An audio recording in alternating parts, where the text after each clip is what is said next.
And people were fascinated by Jesus. And no wonder people across the world are still fascinated by Jesus.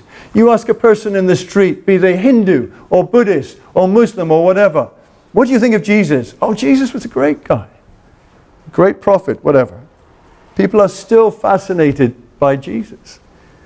You may even remember how Herod, that kind of wicked man, wasn't he? That wicked king. He loved to hear John the Baptist preaching. But he was never saved. It's possible, isn't it, to be kind of fascinated and drawn and to some extent following Jesus, but never truly to be saved. Never to come to a true personal saving faith in Jesus, where you throw yourself at his feet for his mercy and you throw yourself into his arms for his love. You see, I think though there were some who were openly hostile, we see that, don't we? I think in verse 39, teacher, rebuke your disciples. You see, the Pharisees refused to call him Lord.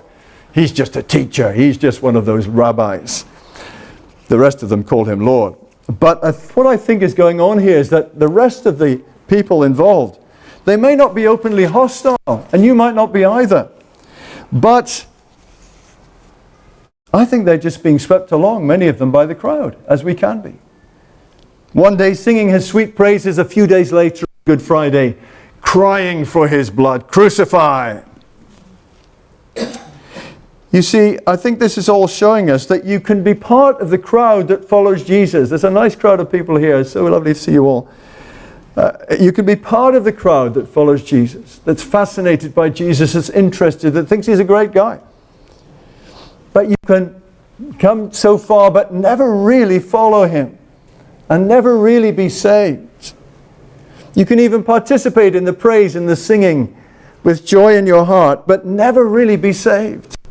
You can put your arms in the air and you can sing and worship, as we might say, and have great feelings of worship. And I hope you do, that's fantastic. But you can do all that and never really be saved. And it's not hard to like Jesus, is it? If Jesus was on Facebook, you give him a like.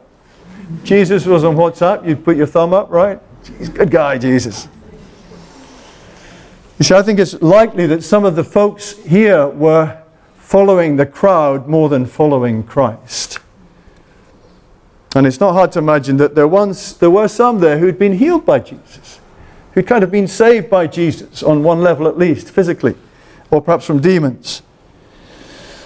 And it's possible even that there's somebody here who's been healed by Jesus. In fact, at your wedding, your friend Andy shared with me a story about his dad. His dad had been miraculously healed through the prayers of a little prayer group in Canada. And he acknowledged it to some extent, but he never truly followed Jesus. And it was the doctors who said he'd been miraculously healed. So it's kind of medically verified. It's possible to be healed. He was healed of cancer, which was wonderful, but he never followed Jesus, at least as far as Andy realized.